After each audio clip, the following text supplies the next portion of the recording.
maaf dhoksaa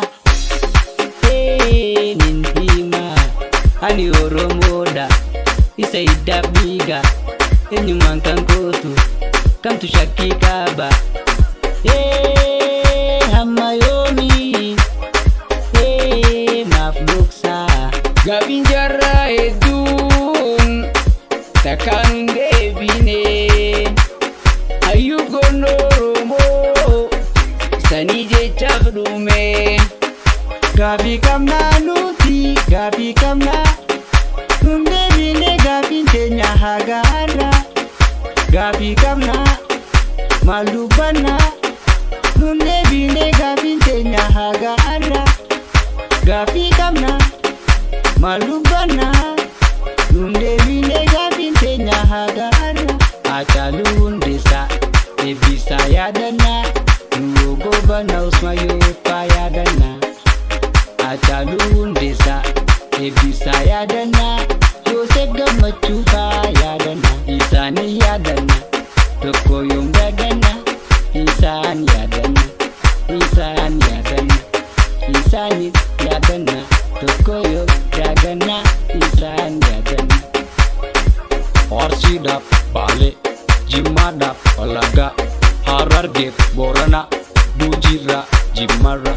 Arsiidhaaf Baalee, Booranaa akkasii gootota ilmaan Oromoo hedduudhaaf burkiitti qeerroorraa yeeyee yeeyee.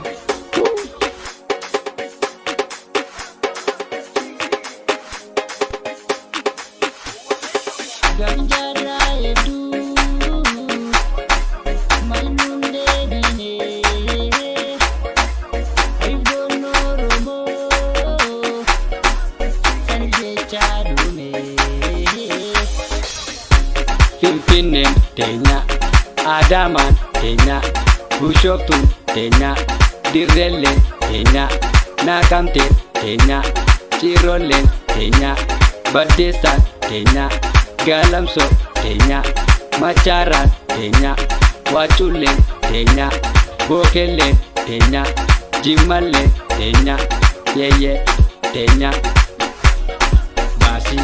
Baasii dhumaa gootaa dafii baasii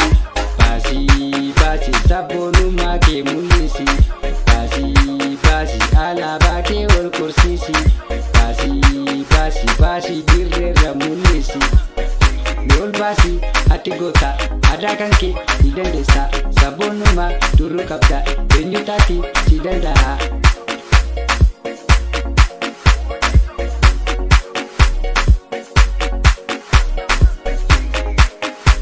Duula bobbaadinaa meeqa har'aafne galata wabootiif qeerroon as keenye hirbaata rasaasa warri ta'ee darbee osoo jiraataniif garaan nu waare wayyooka.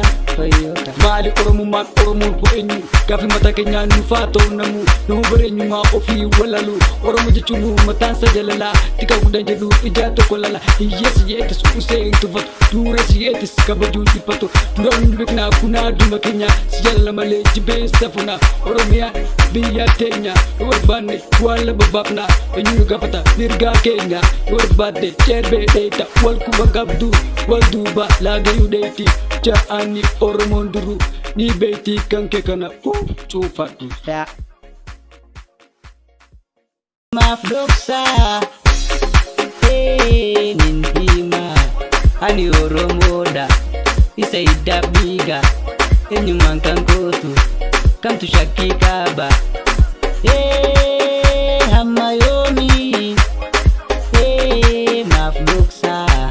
Gaafiin jaarraa hedduun takkaan hin deebine hayyuu goon Oromoo sanii jechaaf dhume. Gaafii qabnaa nuti gaafii qabnaa nun deebine gaafiin teenya hagaarra gaafii qabnaa maal dubbannaa nun deebine gaafiin teenya hagaarra gaafii qabnaa maal dubbannaa nun deebine gaafiin teenya hagaarra Haacaaluu Hundeessaa eebbisaa yaadannaa nu goobana Usmayyoo faa yaadannaa Haacaaluu Hundeessaa eebbisaa yaadannaa Yoosef Gammachuu faa yaadannaa isaanii yaadannaa tokko yoom daagannaa isaan yaadannaa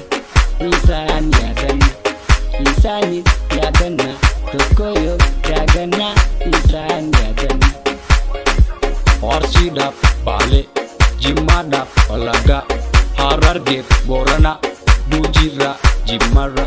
Arsiidhaaf Baalee, Booranaa akkasii gootota ilmaan Oromoo hedduudhaaf burkiitti qeerroorraa. Yeah.